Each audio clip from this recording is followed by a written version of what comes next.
gone and another one gone. So which sector is going to be next to bite the dust? As Wall Street waits to find out, the fear of AI-inflicted business disruption is making Asian stocks the champions. Live from Sydney, I'm Paul Allen. This is Insight. Well, the heavy presence of advanced chip makers, semiconductor foundries and assemblers is ensuring that Korean and Taiwanese stocks remain in the spotlight.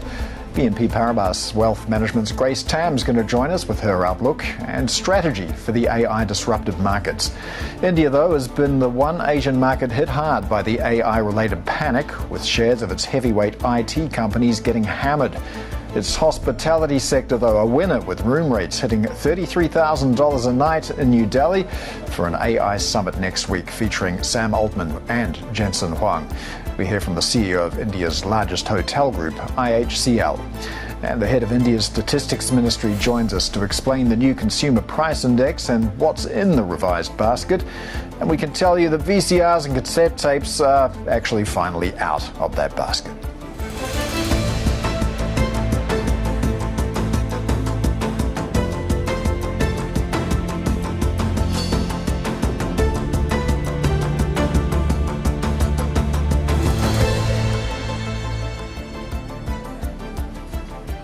All right, let's take a look at how markets are tracking this Friday across the Asia-Pacific. And it's once again a bit of a mixed bag. We've got the Kospi still struggling along in positive territory there by 0.25%, but elsewhere we're seeing losses for most of the major indexes. The CSI 300 off by about 0.5%. The Hang Seng Index also sinking, off by 1.7% now. We're seeing a bad day for Tencent as well. Concerns there that that stock is falling behind in the AI race. On the upside, the US and Taiwan have finalized an agreement to lower tariffs between the two countries. We'll bring you a bit more on that story in a moment. Nikkei down about 1/3%, though, and as we look ahead to the India Open, we're expecting a bit of weakness there as well. The focus for markets this week, though, that growing AI scare trade, market fears about which sector might next fall victim to AI disruption. Now, the fear has come for the logistics sector, and this is a great story. It came in the form of a little-known karaoke-turned-AI company called Algorythm Holdings. That makes more sense when you see how it's spelled. Anyway, for more details on how this relative minnow sent much bigger logistics peers into a tailspin, let's get to Asia Tech correspondent Annabelle Drewlers. So, Belle, this sounds like a most unlikely story. This is a tiny company. I think we can call it the mouse that roared. How did it end up upending the logistics giants?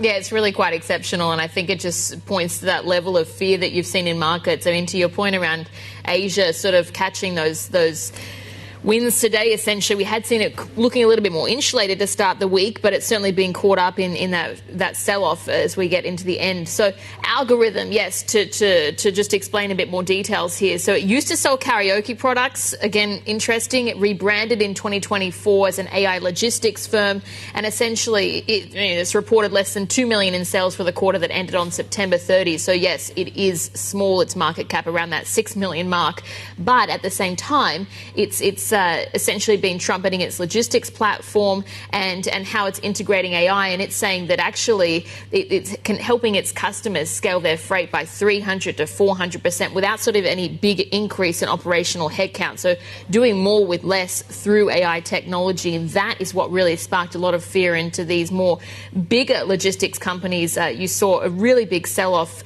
over in the Russell 3000 trucking index, for instance. That was down 6.6%, but some of the names, for instance, standing out. You got C.H. Robinson there, but others, Landstar System, for instance, very sharp declines across the board. But not just in the logistics space. We continue to see, for instance, other sectors continuing to sell down in Thursday on the session. So commercial real estate stocks, this really kicked off on Wednesday, again, extended into the Thursday trading session. So shares of CBRE, for instance, were down more than or nearly 9% actually, but a two-day decline on that company alone to around 20%. So that's the biggest move we've seen going back to the COVID era.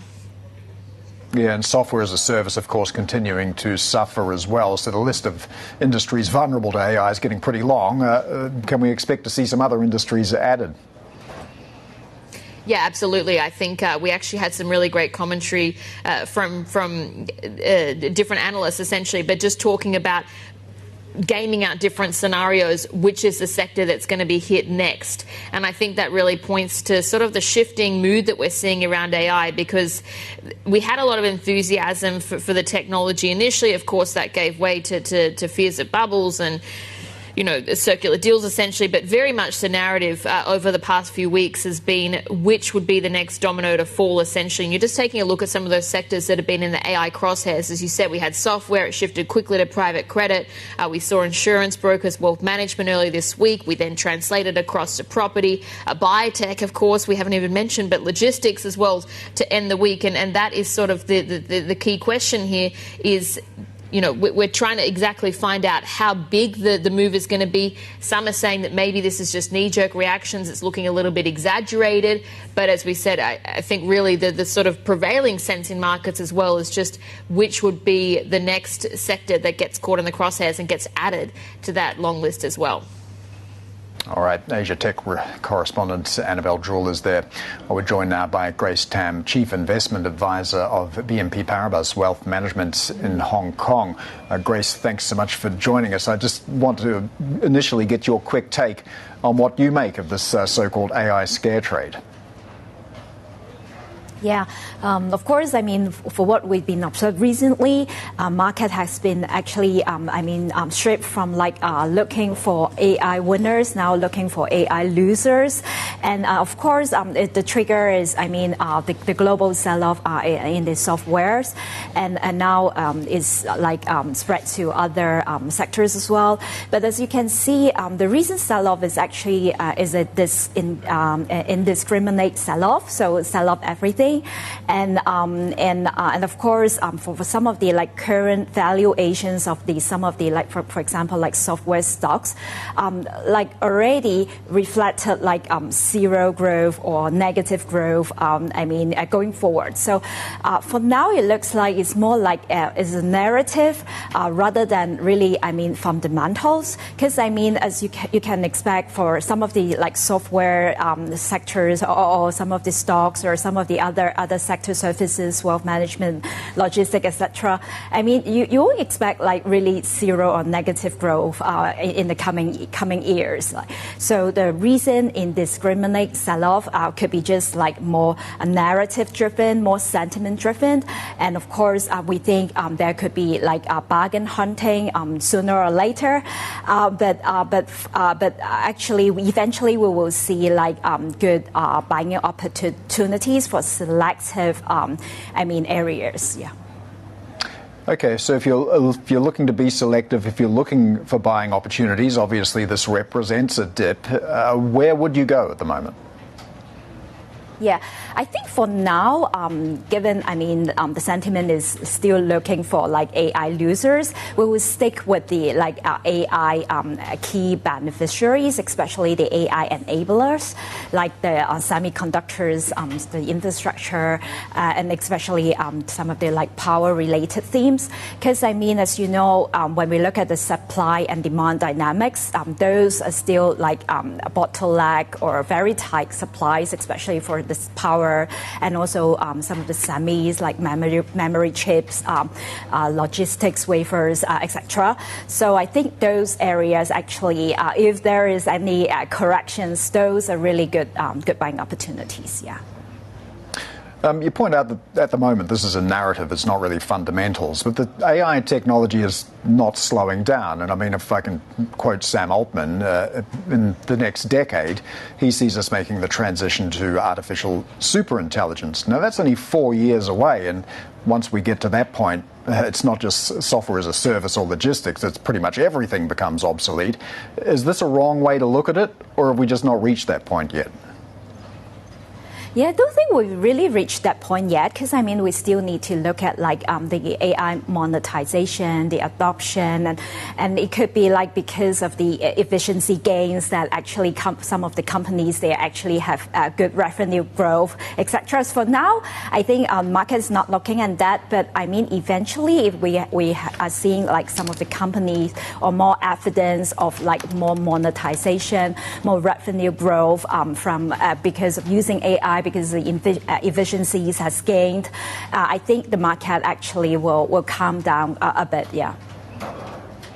Well, in this environment, one index, and we're still seeing doing particularly well, is the Kospi. Taiwan stocks doing well also, because this is where the memories, the semiconductors get made as well. Is this a sector that you'd still get into? Yeah, exactly. As I mentioned, we still favor those AI enablers, and of course, semiconductors is one of the very, key areas, and especially in Taiwan, in South Korea, those memory chips, those logic wafers, those kind of semiconductors are still in very tight supply, still in shortage, severe shortage.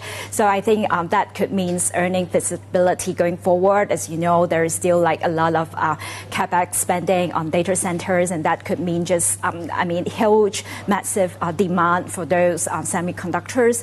And given the more visibility in terms of the earnings growth, and we're still those kind of Asian semiconductor stocks.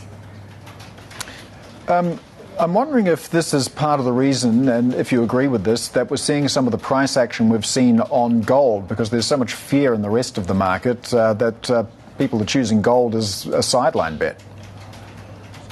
Yeah, I think for gold for now, there's question whether gold is still safe haven, given the big boom and bust recently, and what you've been seeing is when sentiment is not good, for example, for now is risk off. We also seeing some sell-off in gold as well. So I think in the short term, I think there will be questions whether precious metal they're still really safe haven, and of course there has been a lot of adjustment in terms of the leverage positionings, and that's why we've been seeing the corrections, and I think in the near term we may see some kind of consolidation in gold and silver, those precious metal, but we don't think the bull cycle in precious metals is over. We do see that they may retest some lower levels, but those could be buying opportunities again. Yeah, because the driving forces for a lot of precious metals still there. For example, the dollarization trend, some of the geopolitical risks, of course, still there. Yeah. Does the fear around the AI disruption trade at the moment put you off some markets such as India, which we would have thought had a small exposure to this, but we're seeing Indian software stocks in particular taking a real beating over the past few days? Is that enough to put you off the market as a whole, or are there still pockets of very good value that you see in India outside of that AI story? Yeah, for India actually has been underperformed since last year, and of course, in terms of valuations versus peers, it's become more attractive. And also, if we look at the economic momentum seems, seeing some kind of turnaround, including some of the earnings momentum. Yes, of course, recently because of the global software sell-off, we also been seeing the India IT services sectors got hit, but we do think eventually we could see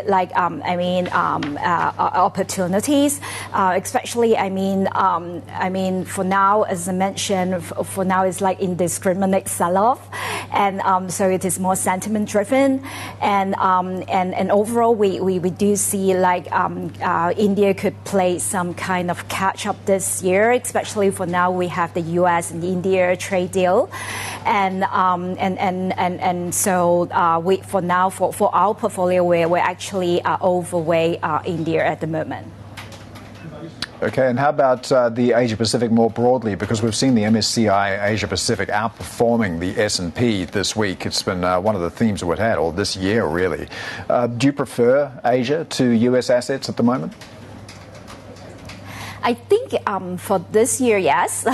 We actually overweight the Asian equities versus like US and Europe, or we actually have a neutral stance at the moment. But indeed, when you look at the year-to-date performance, Asia has been outperforming US and Europe as well. And we do think this kind of outperformance could continue.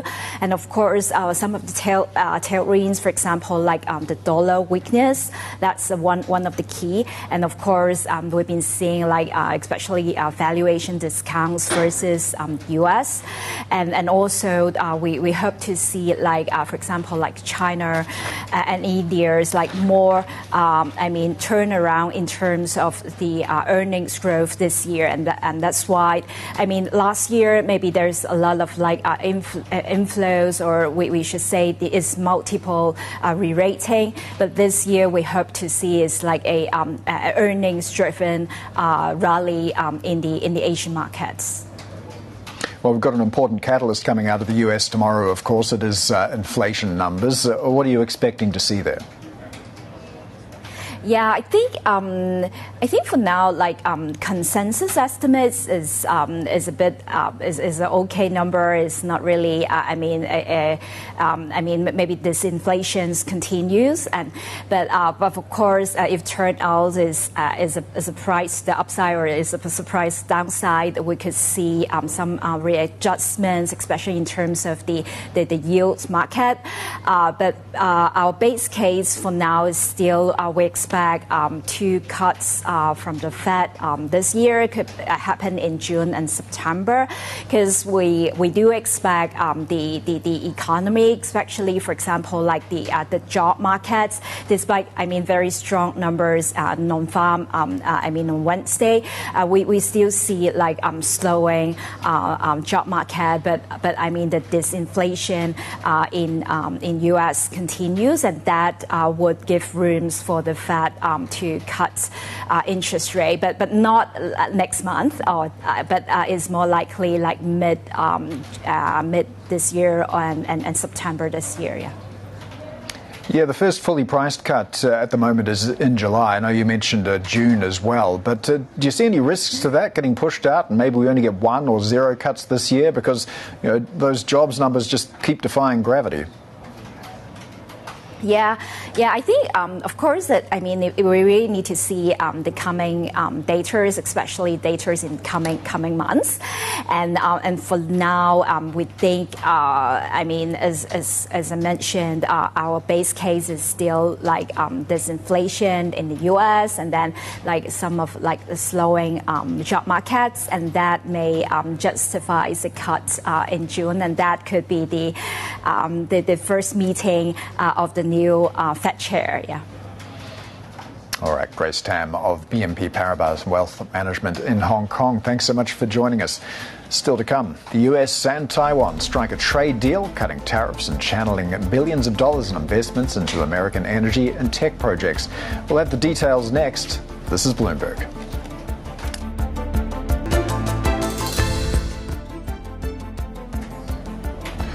Welcome back. You're watching Insight. We have just heard from Taiwan's President Lai Ching-te making some remarks in Taipei. This is, of course, after Taiwan and the United States signed a trade pact to cut tariffs and boost investment.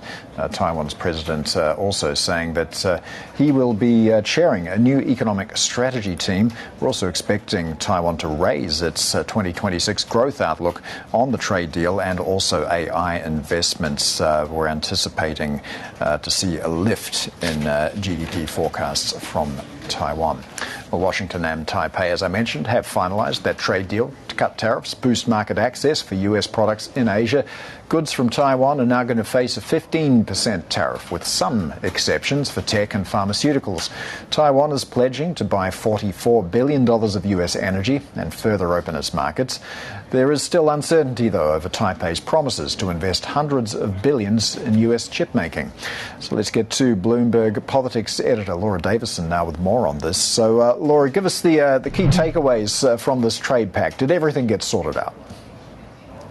A lot did, but there still are some questions here. So in terms of a tariff rate, that 15% tariff rate has kind of been the going rate in the region. So it brings Taiwan in line with other close by neighboring countries. There are deals for the Taiwan to open its markets to U.S. agricultural goods, energy, and also for the U.S. to make some investments into Taiwanese industries, including pharmaceuticals, tech, and other key sectors. Those are not really spelled out, however. And the other big thing that is not really detailed in this agreement that is causing a little bit of consternation, particularly in Taiwan, are these chip agreements. There was, back when this deal was first announced and the broad strokes were laid out in January, there was $500 billion, about half of that in terms of loan guarantees for chip projects from the Taiwanese government, and then another $250 billion from Taiwanese companies to invest in the U.S. That is not fully specified here, which could cause some problems for this deal going forward. We've seen with other deals, including with South Korea and Japan, they make a big sweeping proclamation, they sign the deal,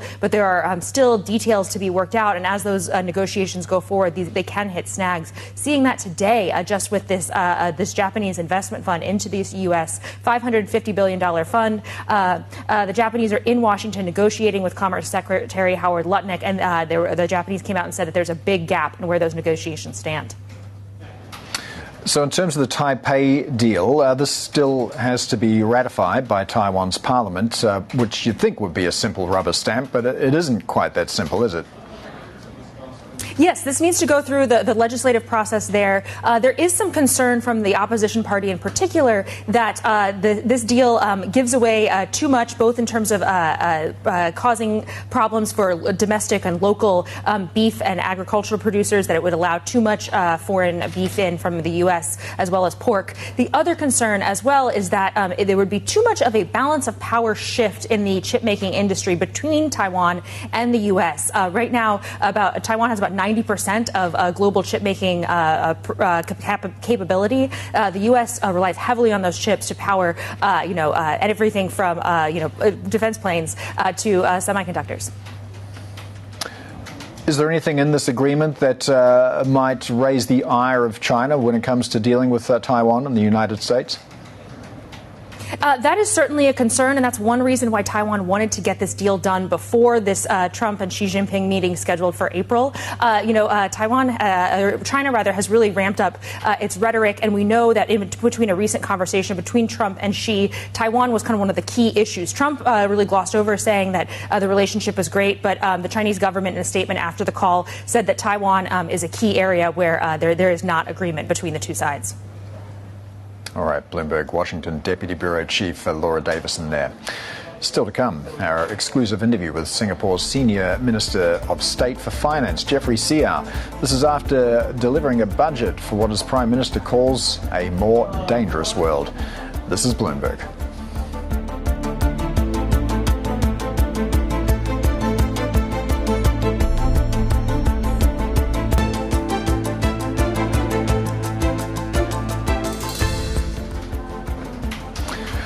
Welcome back. You're watching Insight. Here's a quick look at where things stand as mainland Chinese markets head to lunch and Japan returns from the break. We're seeing a fair bit of red on the screen today. Most markets losing a bit of ground. The CSI 300 off by 0.8%. The Nikkei off by 0.75%.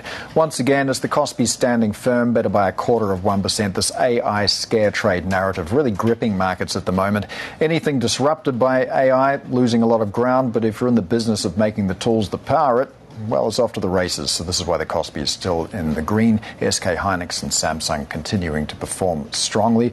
We've got crude prices a little bit softer. Oil's heading for its biggest weekly decline as concerns over Iran ease. The IEA now sees a glut of 3.7 million barrels a day in 2026. I want to take a look at Singapore as well. The index there also losing a bit of ground, off by 1.25% at the moment. We did, of course, have Singapore hand down its budget yesterday. The Prime Minister, Lawrence Wong, describing it as a budget that will help Singapore thrive in a more dangerous, his words, world. So most stocks in Singapore are a little bit softer today, but to be fair, that is something that we're seeing happening pretty much everywhere. Let's get over to the Lion City now, where Bloomberg's Avril Hong is standing by with more. Avril.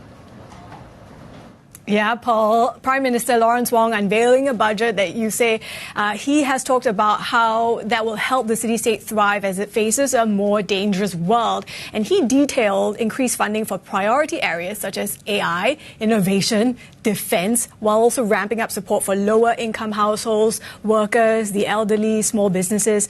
The government is projecting GDP growth of between 2 and 4% for this year. Joining us exclusively now is Singapore Senior Minister of State for Finance, Jeffrey Siow. Minister, it's great to have you in the studio with us. So talk to us first about how this budget positions Singapore, not just for the present, but the future as well, at a time of great uncertainty and trade ruction. Well, this budget aims to secure Singapore's position and future in a changed world. We are refreshing our economic strategy so that Singapore remains competitive in a world and an economy that is increasingly more complicated and difficult. We are strengthening our workforce so that Singaporeans can reskill more quickly to take on the new jobs that the new economy will create. We are investing heavily in AI because we believe AI is going to be transformative and we want Singapore to be one of the AI centers in the world. Finally, we are very much focused on maintaining and strengthening our social compact with Singaporeans because we believe that in supporting all Singaporeans and giving help to those who need it more. This is the first budget in the new term of government. Right. Our approach is to maintain a balanced budget so that we are able to achieve our long-term objectives and yet hold something in reserve so that we can intervene more decisively in the years ahead if things change. Yeah, so if things change, I think that's a key part of it, right? Given the uncertainty we speak of. I mean, when it comes to AI being a bit more of a focus for the economy and for industries, does it also present certain risks, and how does the government seek to balance that out? I mean, we're just seeing so much stock market volatility because people don't know the impact that AI is going to have on jobs, on industries. Yeah, absolutely. AI is indeed going to be transformational for both the economy and society. The good thing for us in Singapore is that we have been investing in AI for a long time. We had an AI master plan from 2013, which we refreshed only recently, and we have been working with companies to build AI centers of excellence here. We have about 60 of them already in Singapore. Our competitive advantage is not to compete with the US and China in building foundational models or deep tech. Actually, what we want to do is to be very disciplined and focused. We want to invest more in R&D. We want to build a bigger pipeline of AI talent. We want to have interesting industry problem statements for talent to come here and work with us. And this is why yesterday at the budget statement, PM talked about AI missions, which are to work with key sectors for us, such as advanced manufacturing and connectivity, to reimagine how those sectors will work. He talked about AI champions, which are working with specific companies to do business re-engineering and use AI to benefit themselves. And if we are able to do this well, we can take a big step towards being an AI-empowered economy and an AI-enabled nation. It sounds like, though, there is also somewhat of a careful, more conservative approach to future technologies. Would you say that's the case when it comes to Singapore? No, in fact, we want to boldly pursue new technologies. Yesterday at the budget, PM spoke about our $37 billion R&D plan. And this will go a long way towards supporting us to not just encourage companies in our growth sectors like semiconductors to invest and do more projects here in Singapore, but it will also allow us to pursue cutting-edge technologies that are adjacent to these sectors, technologies like quantum computing and space technologies. Right.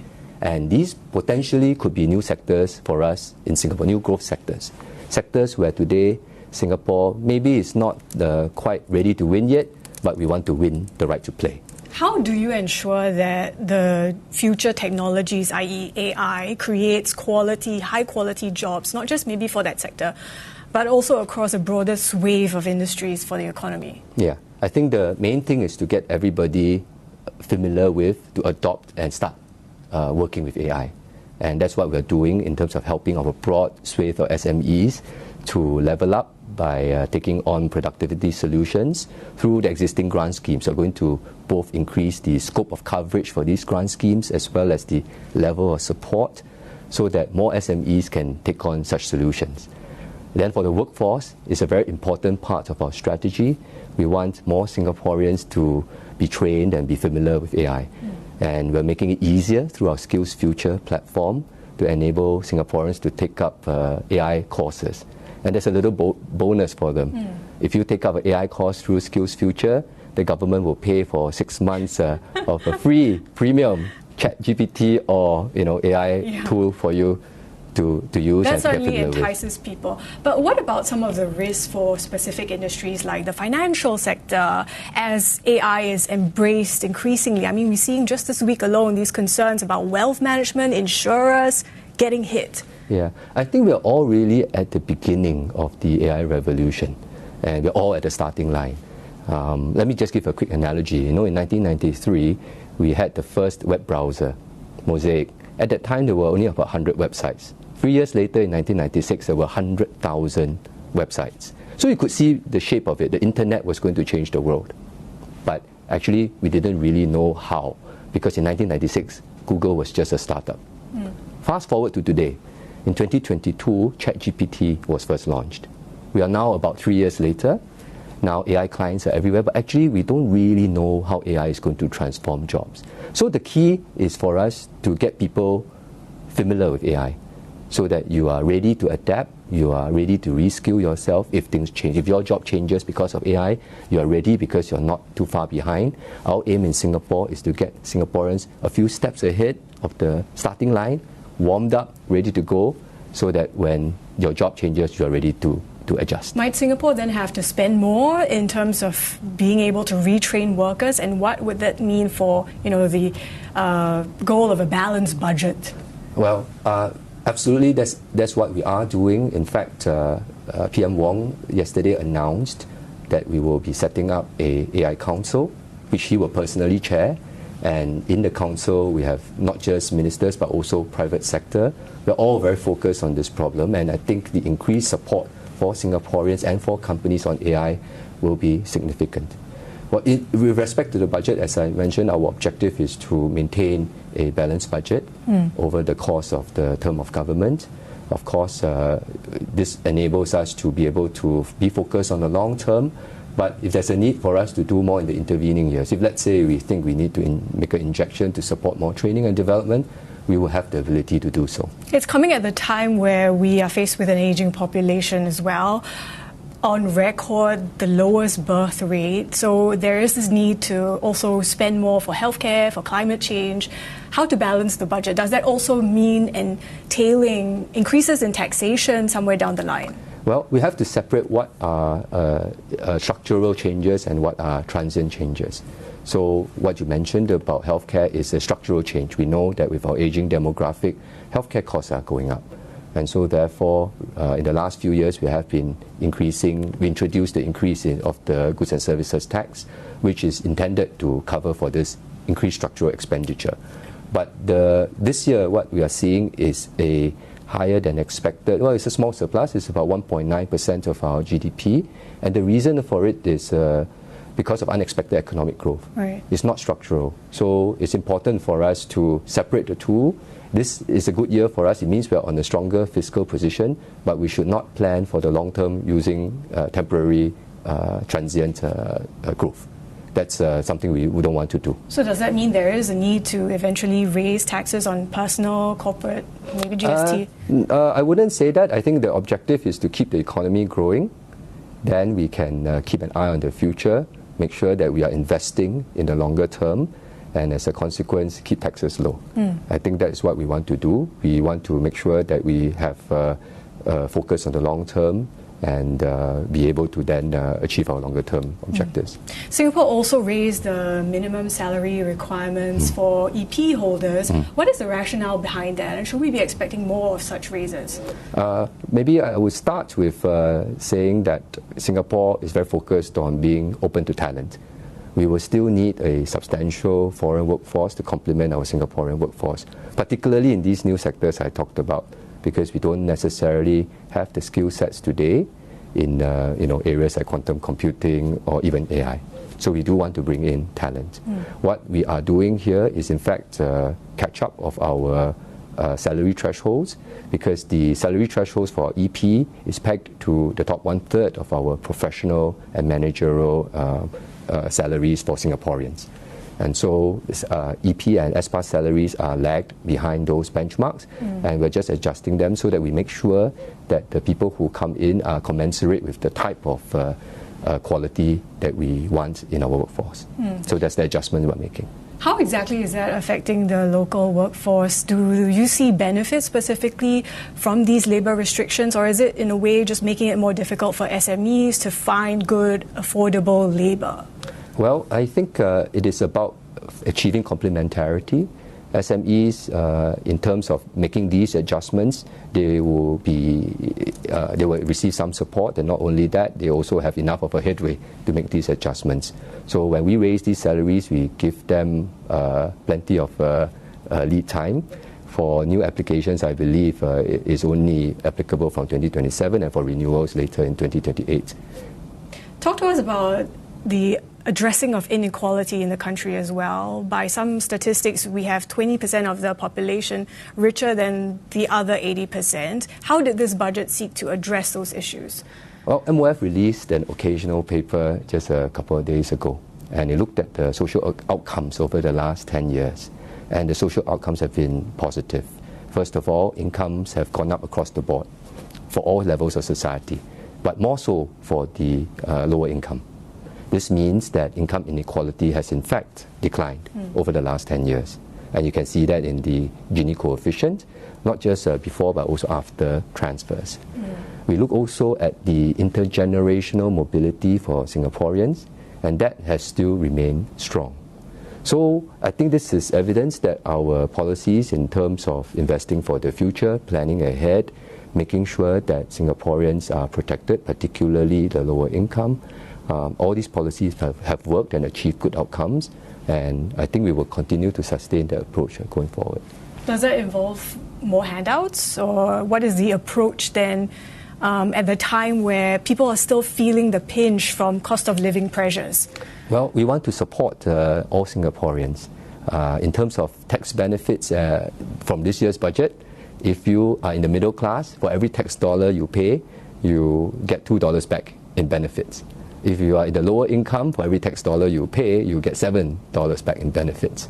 If you are a middle income family, depending on your family composition, you could get benefits from about $2,500 to $8,500. And this will comprise various things: childcare subsidies, skills future credits, YouSave vouchers, and even CDC vouchers, which goes to every Singaporean. We want to be able to support all Singaporeans, and when Singapore is doing well, we also want to share the fruits of that success with everyone. Talking about doing well, the stock market has been doing well. We've been seeing a rising number of IPOs. Do you see this as the early innings of this great revival of the Singapore stock market? What more can be done to attract listings, particularly from international firms such as Shopee or Grab? You want to have them anchor their businesses here. That's a great question. Yesterday in the budget, we had two decisive interventions that were announced. First of all, $1.5 billion to augment our development of the stock market, another $1.5 billion into our anchor fund to invest in companies who choose to list in Singapore. The objective is to try to attract more fast-growing companies here to Singapore. And these are not the MNCs of today, but maybe the MNCs of tomorrow. Companies that are looking for places that are well-governed, they are well-connected, have copious amounts of human and financial capital. And Singapore, for them, ticks a lot of boxes. And we want more of the companies to come here to Singapore. The stock market is a key part of that because it allows them to have growth capital, access to growth capital, and for some of them even to recycle the capital so that they are able to then reinvest in other companies and other activities. So the funding support is a key part of that push, which has been very encouraging and helpful. But at what stage do you see then the market forces take over and, organically there is a want to come and list in Singapore? Well, it's a big part of what we're trying to do. Actually, if you look at the overall landscape of growth capital, Singapore is doing very well. We have good venture capital here, we have private equity here, the banks are lending. I think the stock market, it is difficult to compete necessarily with the New Yorks and the Londons, but if you sometimes cannot compete with them, you can join them. And that's why we have this announcement of a dual listing bridge with NASDAQ recently. And I think that has gone down very well, and we hope that more companies will be able to get access to both here and the US market through such collaborations. Okay, great opportunities. Minister, really good to have you in the studio with us. Thank you. Thank you so much. Back to you, Paul. All right, thanks, Avril. That was Bloomberg's Avril Hong there speaking with Jeffrey Siow, Singapore's Senior Minister of State for Finance. Right, in the meantime, India's market has opened and tech shares picking up where they left off yesterday. We've got Infosys falling in pre-market trading, and it's falling in real time as well, off by more than 7% again. Tata Consultancy also falling for a second day, off by almost 5.5% there. And it's a similar story for all of India's big software names, repeating the horrible drubbing that they experienced on Thursday. This AI scare trade continuing to beat up Indian IT stocks.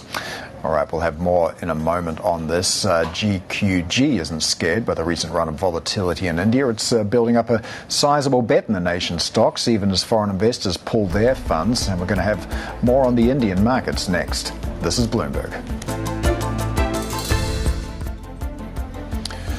Welcome back. You're watching Insight. Let's catch up with what's going on in India. The open about 5 minutes ago saw markets shifting lower. No great surprise there. We are seeing that pretty much across most Asia equity markets in the Asia Pacific today. The rupee is still pretty weak at 90.66. But where it gets really interesting is when we take a look at some of these India software names, these India tech stocks.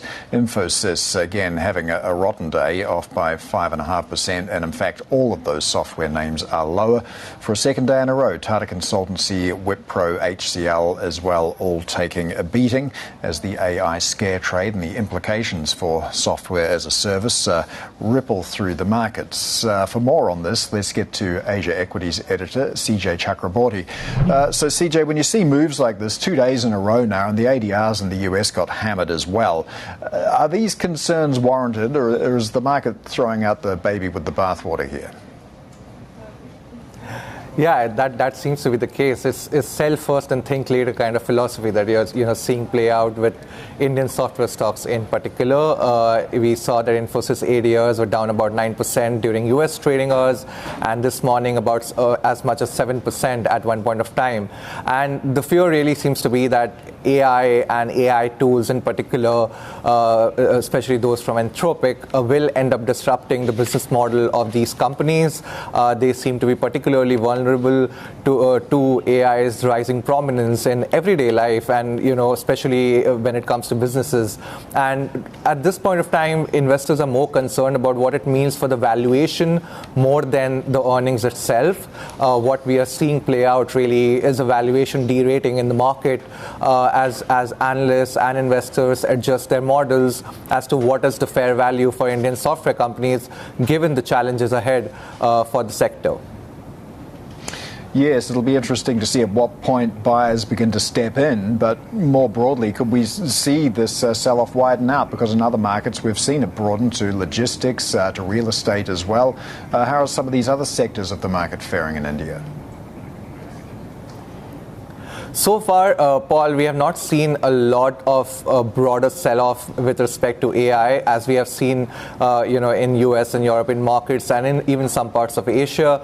But at this point of time, most of this selling seems to be concentrated in software because that is where investors see the biggest disruption.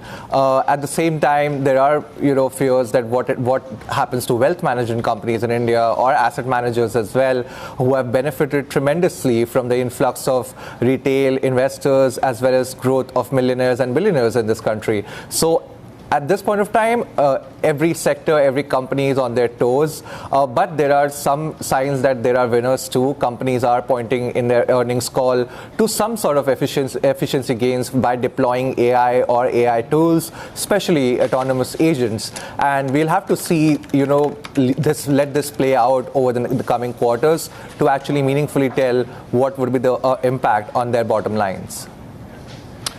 So in terms of the impact on the bottom line, what are analysts saying about the outlook for some of these Indian software stocks? the outlook at this point of time seems a little grim, right? There were already murmurs of what kind of impact AI will have on revenue growth. Lot of analysts had sort of downgraded their forecast for future revenue growth to low single digits in some individual company cases, and that thesis itself is now coming under risk, and therefore the outlook does not seem as benign as one would have thought earlier. Now, let's talk a little bit about GQG. This is a bit of an outlier among foreign investors, which is betting on banks to lead a recovery in earnings. Can you tell us a bit more about their thesis and why they're so bullish? Yeah, the simple thesis that GQG, who we interviewed earlier this week, is basically that earnings growth is likely to come back to India after 5 straight quarters of slowdown.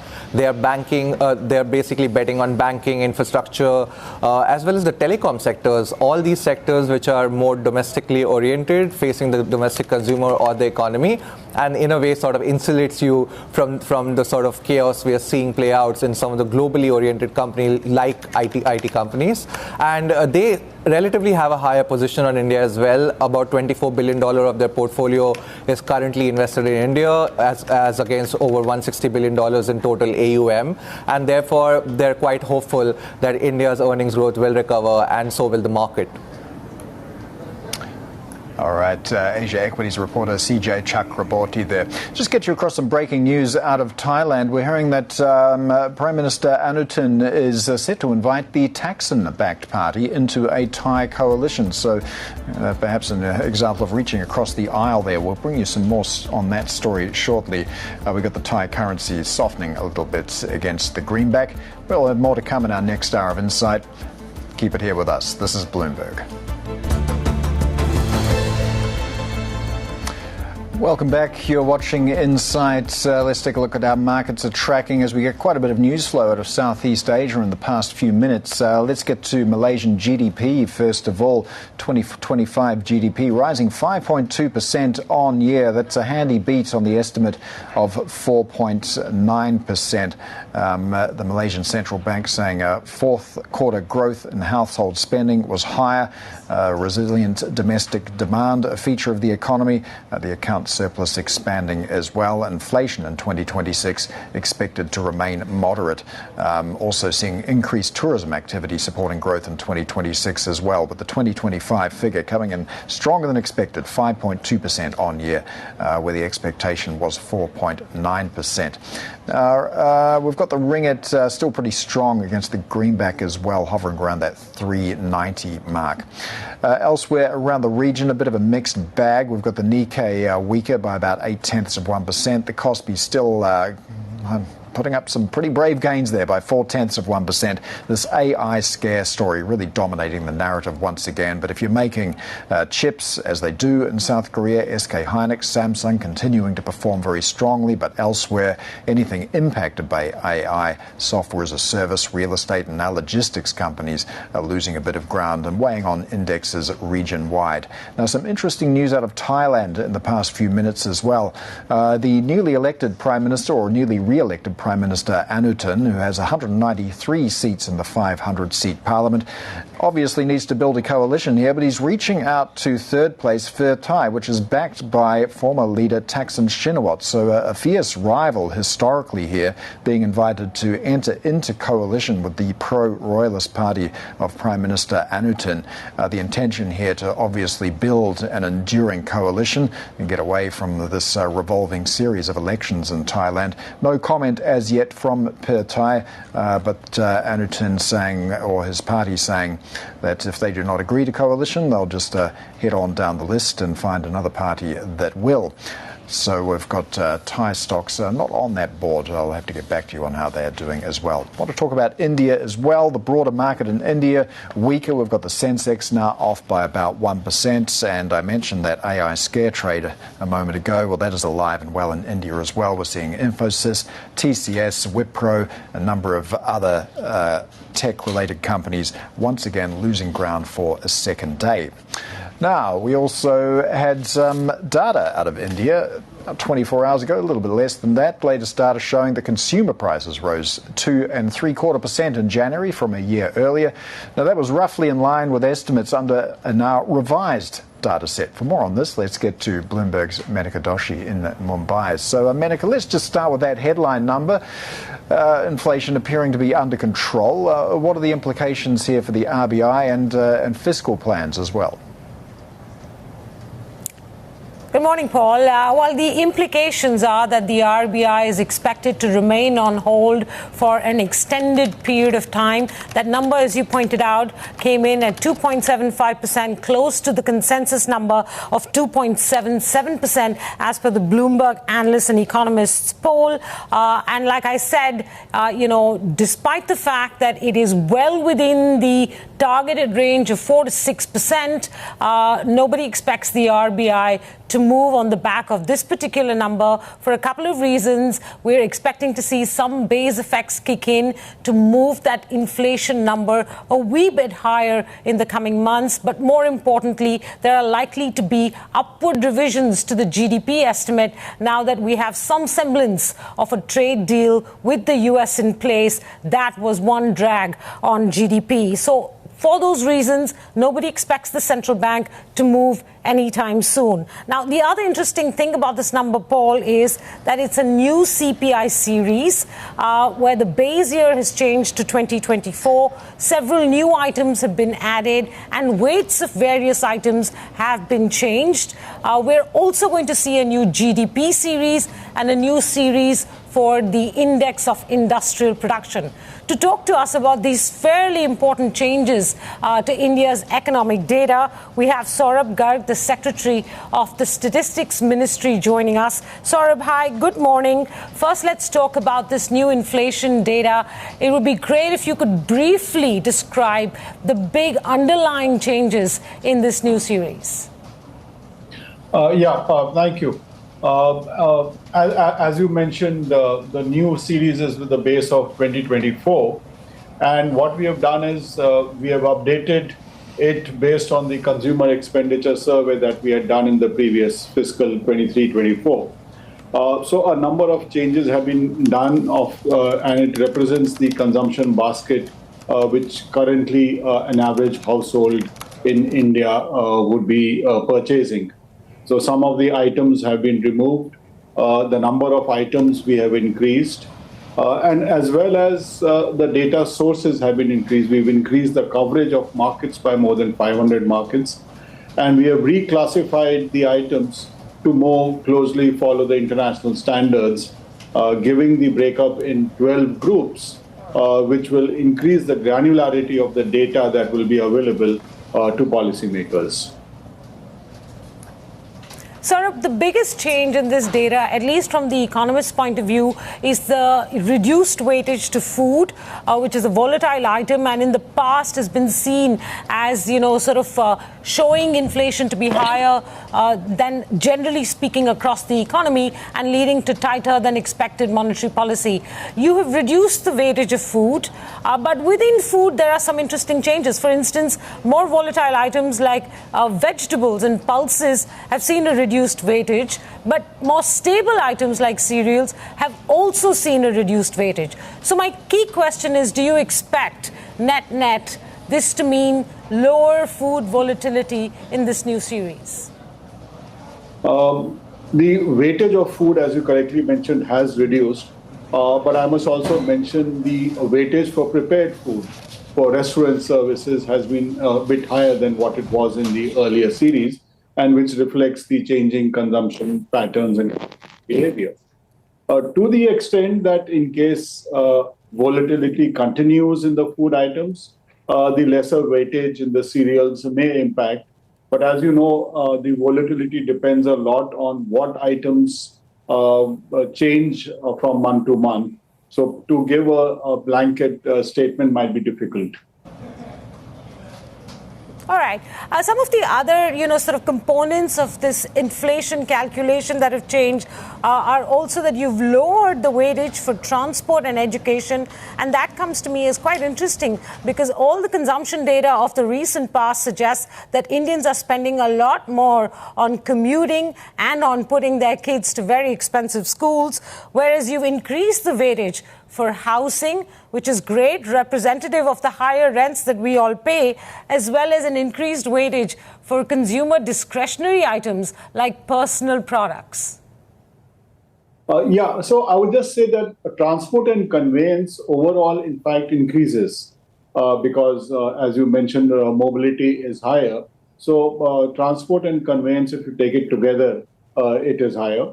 Housing, no doubt, has increased, but that's also partly because now under the housing group, we also have kept the utilities like water, electricity, which is what is the international classification. And in the personal discretionary items, personal care items, there have been significant changes. For example, in gold jewelry has in fact reduced, but we've added platinum and diamond along with that so that the change is very minimal. But that's what is the consumer behavior. And we've strictly looked at the consumption basket, which we had two back-to-back surveys in 22-23 and 23-24. And I must say the consumption basket in a way reflects the improving socioeconomic conditions of people.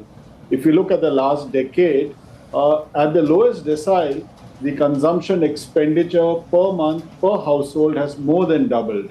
And I think with that, there's an increased weightage to services, including transport, housing, health, education, and a reduced proportion of expenditure on food, which is to be expected as general incomes rise. Secretary, just to continue with the theme of reweighting, and it is so fascinating because we don't get to see this very often, but the new basket has other services in it as well, like streaming services, gym equipment as well. But considering in India rural consumption is still such important to the backbone of the economy, is the balance right between the urban middle class, which is rising, and the rural average Indian's wallet as well? How do you get that balance right? So one of the basic methods that we do it is looking at the consumption expenditure survey. And we follow a scientific stratified sampling procedure, which looks at the consumption expenditure patterns at different deciles. And for each decile, there's a stratified sample that we use. And also, we have looked at the markets. We have increased the number of markets that we were sampling to now nearly 3,000, 2,900 odd to be exact. And they have a mix of both urban and rural markets. And they have markets located in different areas, in the more affluent areas, in other areas. So when we look at the 358 items that we have and the 3,000 markets, so on a monthly basis, there's actually nearly 1 million data points that we get, and that's what forms the basis for the final one figure of estimate of, let's say, 2.75 that you get in January. So it's pretty representative, and given the vast expanse of the country, both in terms of geographic area and population, and the fact that rural, urban, and different income levels, it's the large number of data points that we collect ensures the representativeness of the data. So this is the first set of numbers to be reported under this new series, and it'll be interesting to watch this as we get more over the next few months. And as that happens, do you anticipate seeing many revisions? In the CPI in general, there is one revision that happens in the subsequent month, but our experience has been that's very, very limited. Because the response rates in terms of the markets that we have, the data collection we have in the first estimate itself is more than 90 to 95%. So there might be a few more data points that might come in, but our experience over the past many years show that those revisions are very, very minimal. In fact, we have the data for the new series for the past 12 months for the entire year of 2025 also. So we don't expect major changes to happen month to month to the figures that we report at the first instance.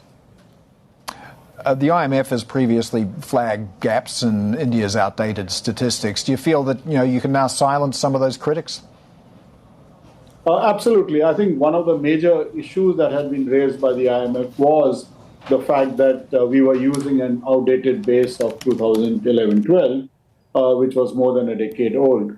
The normal practice is around 5 years or so, and due to COVID and earlier due to issues with the earlier consumption expenditure survey, we couldn't update it. But with this updation, and I must say it's not just a base year updation that we've done this time. We've fundamentally changed the method of classification that we've used. We've increased the markets. We've increased the items. We've added e-commerce online markets, given the fact that over the past decade, due to high levels of digitalization in the country, we have access to more real-time data through both online sources as well as e-commerce. So all of those changes have been done, and I'm confident that we will continue to be among the best in terms of the methods that we use to collect the data. Saurabh, inflation is not the only metric that is changing in terms of computation. We have two other big changes coming up, a new series for GDP, as well as for the index of industrial production. Can you very quickly talk us through what investors should expect from both these changes? Yeah. So the GDP, we'll be bringing out the revised base in another fortnight or so. And same things that we are doing that we've done with the CPI. We are updating the base year to 22-23 for the GDP and IIP. We are presenting the structure of the economy in a much better manner. In the IIP, new industries that have come up will get added, old industries would get removed. The data sources that we are using are much wider. We have more digital data available with us. We have new sources of data. The GST, the goods and services tax data is available. We have the public financial management service data available, which tracks government expenditure. We have a number of other digital sources of data, all of which will get incorporated into the GDP and subsequently into the IIP also. So I think we are ensuring that we become much more representative, and we are using the latest technologies and methods for the same. One final question from me, Saurabh, and that is, sorry, all data comes with bias, right? If the inflation data earlier was biased towards being higher, now economists worry whether the bias has moved towards the lower side. Equally for the GDP data, I mean, the base year updation is quite, an ordinary exercise across countries. But do you feel that these additions of new elements, new metrics, new markets should investors be prepared for certain big shifts? See, what we are trying to ensure is that whether it's the CPI, which is more representative of consumer behavior, or the GDP, which is more representative of the structure of the economy. And we are ensuring that representativeness improves. Our focus is also on to see that we have accurate data. We have data which really captures whether it's the prices or the health of the economy.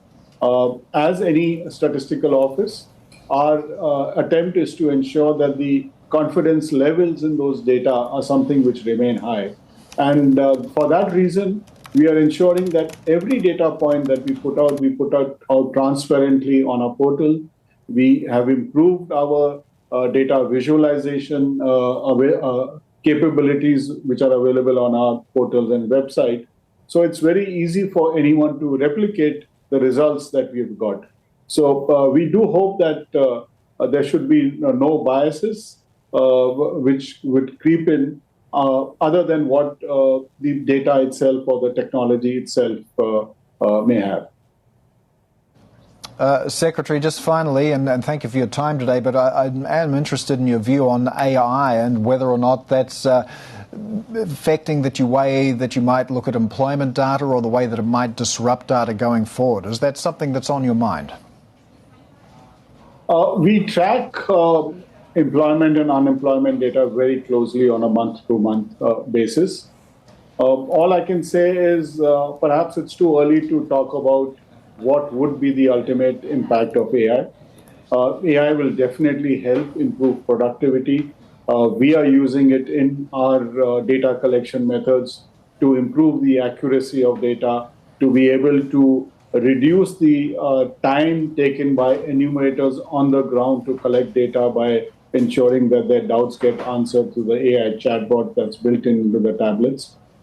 So I would say it's too early to hazard a guess what's going to happen because every technology has changes, but history, if it is any guide to technological changes, it just means that maybe the base level gets up. But I leave it out there. All right, Bloomberg's Menika Doshi and also Saurabh Garg, Secretary at Indian Ministry of Statistics and Program Implementation. Thanks so much for joining us. Still to come this hour, Bloomberg learns that India has given the green light for $40 billion worth of military purchases, including French fighter jets and missiles. More details of that coming up. This is Bloomberg.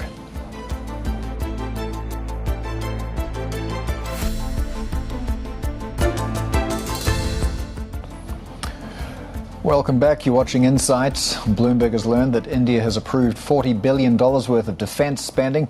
Sources say this includes the purchase of 6 US maritime surveillance aircraft, as well as French fighter jets and missiles. Let's get to Bloomberg South Asia government reporter Swati Gupta now. So, Swati, what details do we have about the fighter purchase deal? Yeah, so it's a huge amount of money that the Indian government is committing to buying more arms, $40 billion, which would include possibility of buying surveillance craft, missiles, and then the biggest one of it, which is 114 fighter jets from France. And that would actually upgrade India's military capabilities, especially in air warfare. So it is significant that India is approving and committing to buying more jets, which is following the 3-day conflict that India had with Pakistan last year. So why France? That seems like an unusual choice. Yeah, so India has been keen to diversify and upgrade its military gear, and also it is keen to manufacture more in India. So a large percentage of the fighter jets are getting manufactured in India. That requires approvals for technology transfer. It requires governments to collaborate, and with France, that is a possibility. At the same time, India does want to build some distance that it has with Russia, where it has bought most of its defense equipment from that country. So in an attempt to rope in other countries, especially in Europe, France becomes a natural ally. So does this indicate anything about India's overall foreign policy goals? Yeah, India has been under a lot of pressure, like the recently signed trade deal with the US shows India is under pressure not to buy Russian oil. And at the same time, India does want to ramp up its defense spending and wants to buy more equipment. So it is trying to pacify the US. So the surveillance aircraft are coming from the States. And in the US deal, as well as in the India-EU trade deal, India is committing to buying more and more defense products from these two sides. And it shows a shift that we have right now where India is willing to spend a little bit more money to get more modern equipment, and also to switch up some of the old methods in which it was procuring equipment. All right, Bloomberg South Asia government reporter Swati Gupta there. Let's take a look at our Asia benchmarks tracking at the moment. We're seeing a rerun of many of the themes that we saw in play on Thursday. A bit of weakness across most of the major markets. Even the MSCI Asia Pacific slipping back a little bit today. And this is as some of those AI scare trades make a reappearance and broaden out as well. This time it's logistics firms joining real estate firms and software as a service getting hit. The Nikkei off by 0.6%. The Kospi, though, still having a good day, largely thanks to its chip manufacturers and memory providers, up by almost 0.9%. Elsewhere, we've got the Japanese yen hanging on just below 153 there. The rupee still hovering near those historic lows. The dollar pretty stable there. In fact, gaining a little bit against most of its peers. Still to come, we're going to get exclusive insights from the Indian hotels company CEO Puneet Chhatwal after third quarter net income beat estimates.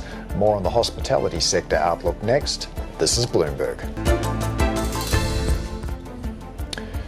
Welcome back. You're watching Insight. So let's take a look at how Indian markets are tracking at the moment. Bit of a rerun of what we saw yesterday. The broader indexes are weaker, and once again, it's those software as a service names, tech stocks getting hit pretty hard at the moment. We've got Infosys losing about 6.5%. This is after posting similar declines on Thursday.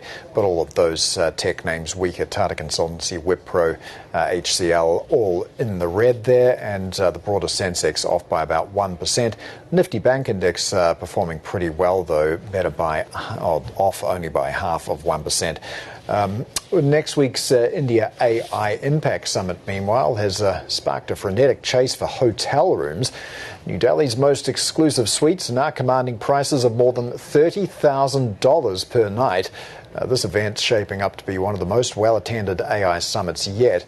Alphabet's Sundar Pichai, OpenAI's Sam Altman and NVIDIA's Jensen Huang are among the headliners, and they're going to be joined by heads of state, policymakers and entrepreneurs. Speaking of hotel demands, Indian hotels also reported net income for the third quarter that beat the average analyst estimate. We're seeing the stock a little weaker, though, at the moment, off by about 3%. Perhaps some profit-taking happening there. For more, let's get back to Menika in Mumbai. So, Menika, pretty good set of numbers here. Yes, Paul, it's a good set of numbers. I think there has been improvement across all of the metrics. There has also been a one-time gain, that boosted the net profit. But, their investors were well aware of that. The more interesting thing to look for is what this new year will bring for Indian hotels in terms of its continued room capacity expansion, its continued expanding footprint, and its focus on its budget hotel range, which goes by the brand name of Ginger. And to talk about all of this, we have the managing director and the CEO of the company, Puneet Chhatwal, joining us this morning. Puneet, let me start with what Paul mentioned right up front.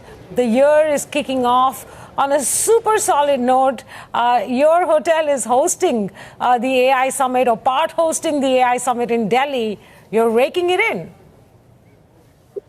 Yeah, we are very pleased to be hosting the AI Summit. And as we speak today, there is also a global business summit happening at the same venue by one of your competitive channels. So all in all, that's the venue, the Taj Palace, for all important summits. And we are very pleased to have the two top properties under the Taj name and two others within what you call the heart of Delhi, the Claridges, as well as a Ginger in what you call the Lutyens Delhi or Chanakyapuri. $30,000 a room for some select suites. That is, incredible demand and an incredible way to start the year, Puneet. Well, I think a little bit of guidance is needed on the $30,000. $30,000 is maybe what is being charged for some suites or deluxe suites. And even higher for a presidential suite or let's say a Tata suite at the Taj. But that's not what a normal room is going for. The average rates of course not. For the rooms are good, but not 30,000. All right. What is the prospect for this year before I get into some of the more specific strategic sort of moves that your company is making? How do you broadly view the demand situation, the situation with tourism and the arrival of foreign tourists? Well, the first and foremost is the demand remains robust and continues to outpace supply. As long as that is the case, the ability to charge will remain with the hotel companies and with the sector. And that actually has led to a very good correction, because between 2009 till 2017-18, the rates were almost at similar levels and had not seen any growth beyond inflationary level.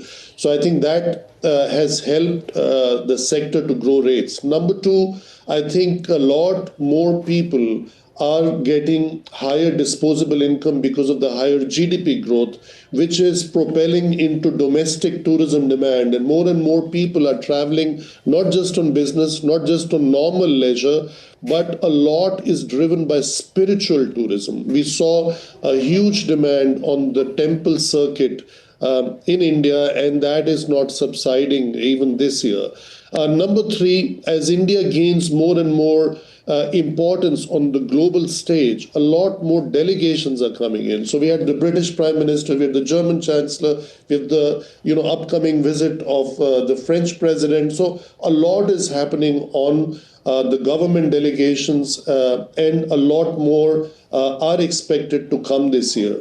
And having said that, with the addition of doubling of the number of airports in India, with the new planes coming in, ordered by both Air India and Indigo, with that kind of travel demand and the spend that the government has forecasted on the infrastructure and has been happening in the last few years, the demand is going to keep growing over the next 3 to 5 years for sure, if not for a longer period. I personally feel it's going to happen over the next few decades, but definitely in the next 3 to 5, demand will continue to outpace supply, and the sector is very well positioned to perform well.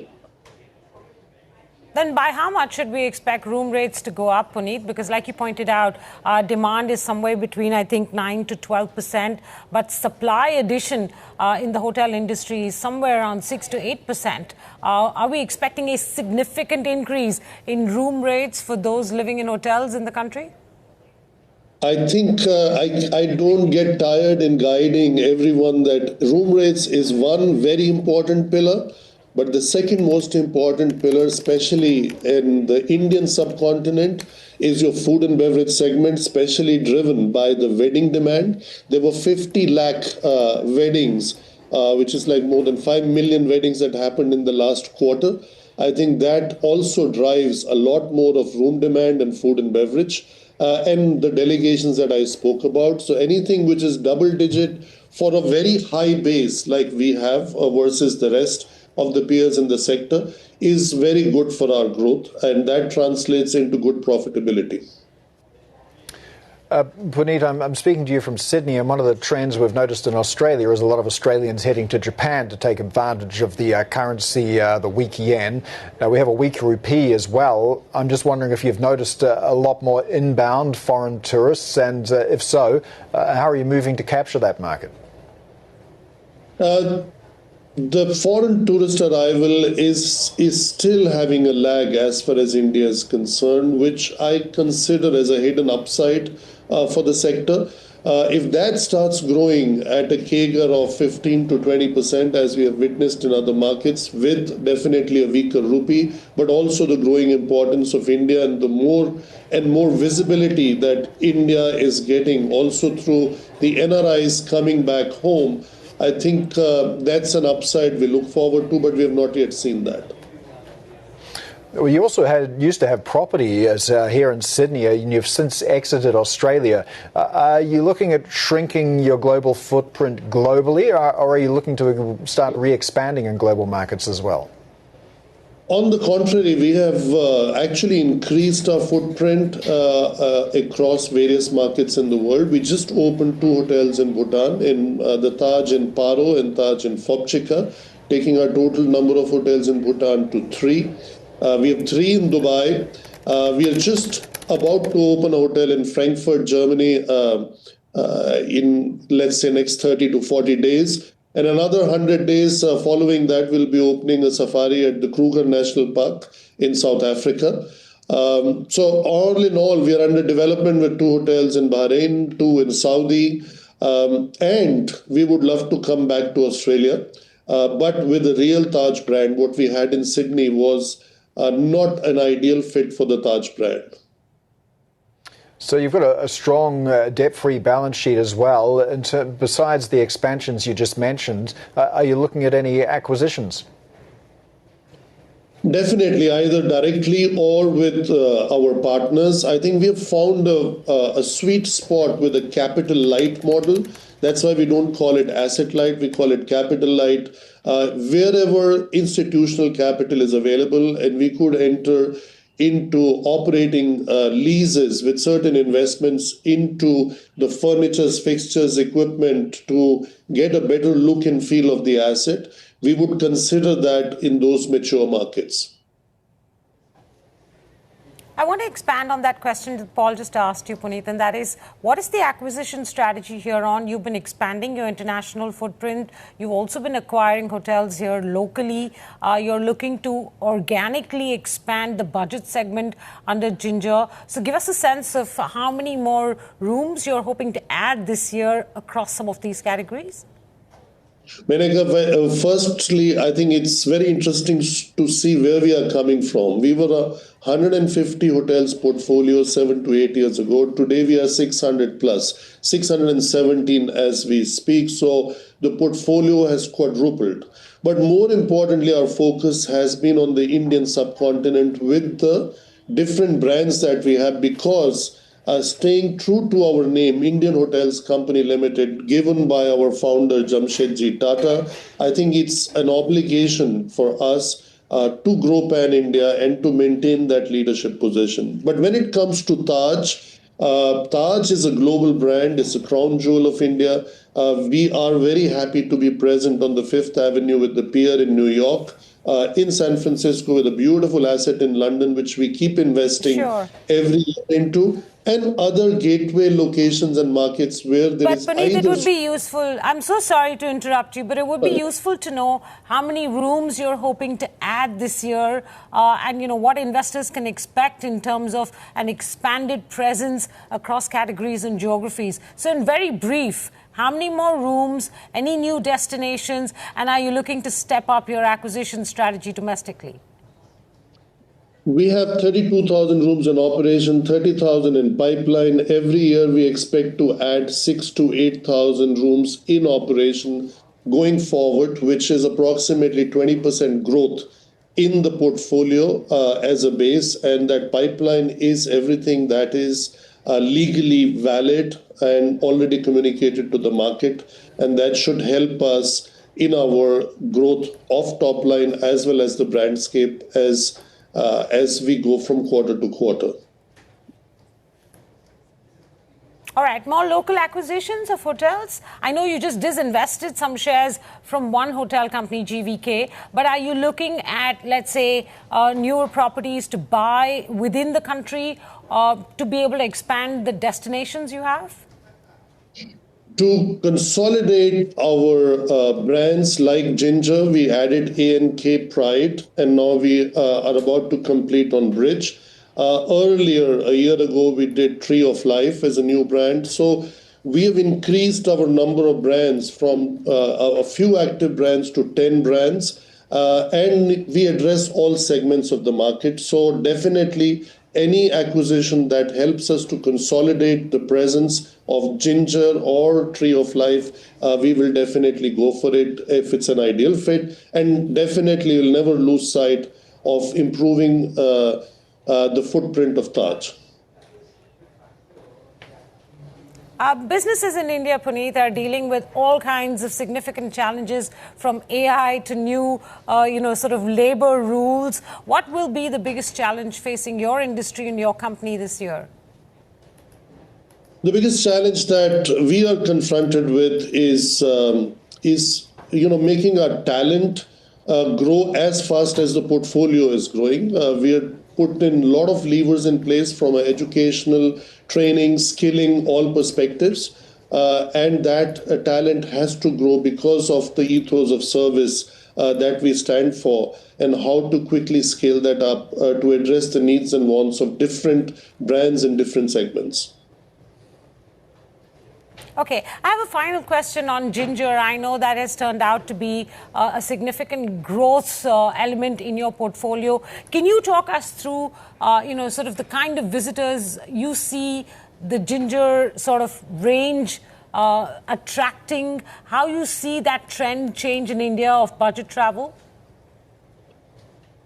As you rightly said, budget or mid-market, we would call Ginger's repositioning more into a mid-market brand or a lower mid-market.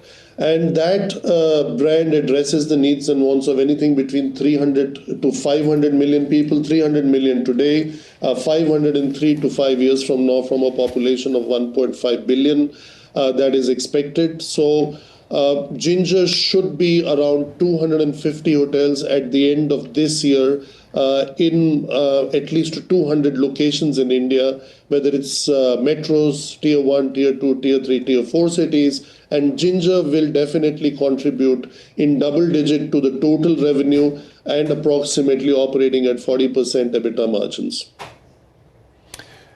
Puneet, just one more question. There is an implementation of a new labour code coming in India. Can you give us a sense of what it might mean in terms of costs and also operational flexibility? If you look at our financial reporting, we have reported and taken a provision for that new labour code that is actually a progressive step. I think that was much needed, and the nation waited for a long time for this. We are very happy and pleased that something good is happening towards the labour in India, and doing that will ultimately help brands like Ginger and Tree of Life, because yes, in the short term, the costs go up by around 10 to 12%, but that is absolutely necessary for the kind of positioning India is enjoying as the number 4 GDP nation in the world.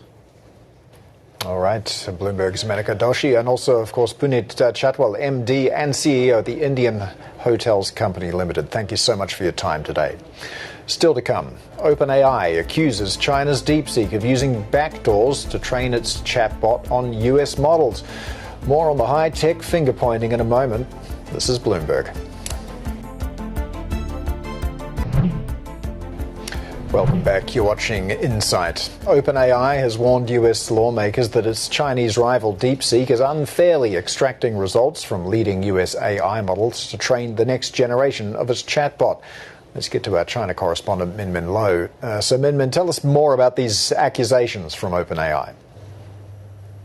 Yeah, so this is quite a serious accusation from OpenAI. It's accusing DeepSeek of free riding on its technology to train its next generation of chatbot using this method called distillation. So distillation is where you use an existing large language model to train a new model instead of training it from scratch using a large amount of raw data, because that's, of course, going to be more expensive, less cost efficient, and there are actually legitimate use cases for distillation. OpenAI offers such services for a fee, a license fee for software developers to integrate OpenAI to their own applications. But what OpenAI is now opposed to is DeepSeek using OpenAI to train its own model that mimics OpenAI's own capabilities. So it's saying DeepSeek employees have been using third-party routers to mask their source, and also even writing codes to access OpenAI's output in a programmatic way. Okay, so what are the implications then for DeepSeek and more broadly US-China relations? So OpenAI has sent a memo to the U.S. House Select Committee on China, and it really depends on what the momentum is among lawmakers and whether they would take some action against DeepSeek or China, because already we have the Republican lawmaker responding to this, saying that this is classic Chinese Communist Party playbook to steal, copy, and kill. And OpenAI also frames DeepSeek as a national security threat because of how it censors its results and how it has a bias towards the Chinese Communist Party and how it also charges less fees, right, compared to OpenAI, and that could erode the U.S. Company's market share as well. So it remains to be seen if lawmakers would take actions, could be blacklisting the company or imposing sanctions or perhaps even rolling back the latest relaxation of rules when it comes to the export of H200 chips to China. And if that happens, of course, that would possibly derail the existing trade truce that China and U.S. has. All right, China correspondent Min Min Lo there in Hong Kong. Now, a new generation of Chinese entrepreneurs is challenging U.S. dominance in AI and rapidly building huge fortunes driven by Beijing's quest for technological independence. For more on today's Bloomberg Big Take, our wealth reporter Diana Lee joins us from Hong Kong. So, Diana, give us a sense of what the opportunities are here and the riches on offer. Yeah, so this is probably going to be your most comprehensive list of all the Chinese individuals that are winning from this global AI race. And they really represent a new generation of the tech elites in China that are quite different from the previous generation of the internet tech tycoons. So these people really build their fortunes by aligning their business goals with the Chinese government's goal of technological self-sufficiency, especially at a time when the U.S. government is imposing a lot of restrictions on AI chips and software. So these Chinese founders find a way to fill that void for China, and essentially they're helping China to challenge the U.S. dominance in AI. The message for us is that in today's China, the wealth creation is increasingly intertwined with China's goal of technological independence. Yeah, well, as you were talking there, we're seeing some of the names and businesses and the net worth of these people, but can you tell us about the demographics here? Yeah, so if you look at these people's background, a lot of them come from very elite academic or engineering background, especially along the silicon supply chain. A lot of them come from elite engineering schools in China, for example, Tsinghua University, Chinese Academy of Science, and a lot of them, their talent has been discovered very early by the Chinese government. For example, we have one of the richest person on the list, Chen Tianshi. He is the founder of AI chip maker Cambricon. He entered college at the age of 16, was part of the sort of like genius class of the Chinese Academy of Science. And if you take another look at the demographics, on the one hand, we see an increasingly number of the locally educated AI talent. For example, the founders of Unitree and DeepSeek, they haven't really worked or studied outside of mainland China.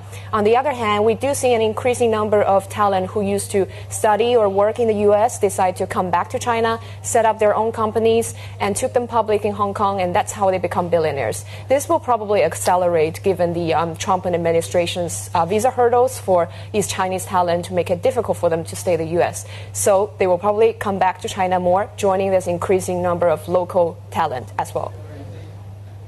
So in the course of your reporting, did you find anything here that you didn't expect to? Was there anything surprising?